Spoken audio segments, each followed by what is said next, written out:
लिट्टी चोखा छोरी पिज्जा खाई कैसे, आपन भाषा भोजपुरिया भुलाई कैसे, आपन भाषा भोजपुरिया भुलाई कैसे। जय हिंद, नमस्कार, प्रणाम। पूर्व बिहार के जितना दर्शक बारे सबको की हम लक्ष्मण योद्धा की तरफ से प्रणाम बाटे। बहुत दिन के बाद हम ये गाना एगो अपना गाना ना है, हमारा दिल के भाव हटे, आप सबके सुनावे जा रहा बनी। ये गाना वो लोग खातिर बा कि हमसे बहुत लोग कहेला कि हिंदी काहे नहीं गाते हैं आप, तो हिंदी हम ना गावे नहीं ये से कि ज्यादा हमने के भोजपुरी से लगाव बाटे। थोड़ा मोड़ा लगाव नहीं के बहुत लगाव हटे। तो हिंदी जेकरा जौन भाषा रहेला नु, जौन भाषा में ज्यादा वो बोलेला बतियावेला, वही भाषा में ओकरा गाना अच्छा लगेला।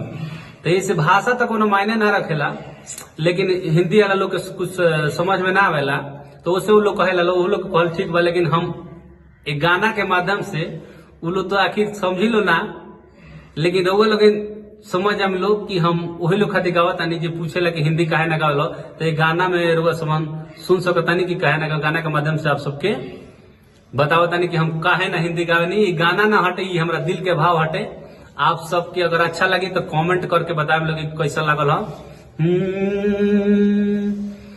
अरे कि छोड़ के देसी लवा इंग्लिश गाई कोई से, छोड़ के देसी लवा इंग्लिश गाई कोई से, आपन भाषा भोजपुरिया भुलाई कोई से, आपन भाषा भोजपुरिया भुलाई कोई से। अरे छोड़ के देसी लवा इंग्लिश गाई कोई से, छोड़ के देसी लवा इंग्लिश गाई कोई से, आपन भाषा भोजपुरिया भुलाई कोई से, आपन भाषा भोजपुरिया भुलाई कोई से। अरे साचो सोहरिया में दिलावा न लागेला, बेरी बेरी मन हमार गावे की ओर भागेला, साचे सोहरिया में दिलावा न लागेला, बेरी बेरी मन हमार गावे की ओर भागेला।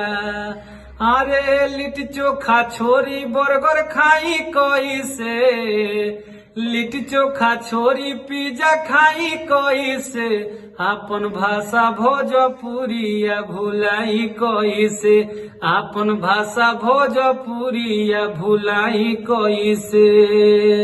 छोड़ के देसी लवा इंग्लिश गाई कैसे, छोड़ के देसी लवा इंग्लिश गाई कैसे, आपन भाषा भोजपुरिया भुलाई कैसे, आपन भाषा भोजपुरिया भुलाई कैसे, आपन भाषा भोजपुरिया भुलाई कैसे। बहुत बहुत धन्यवाद।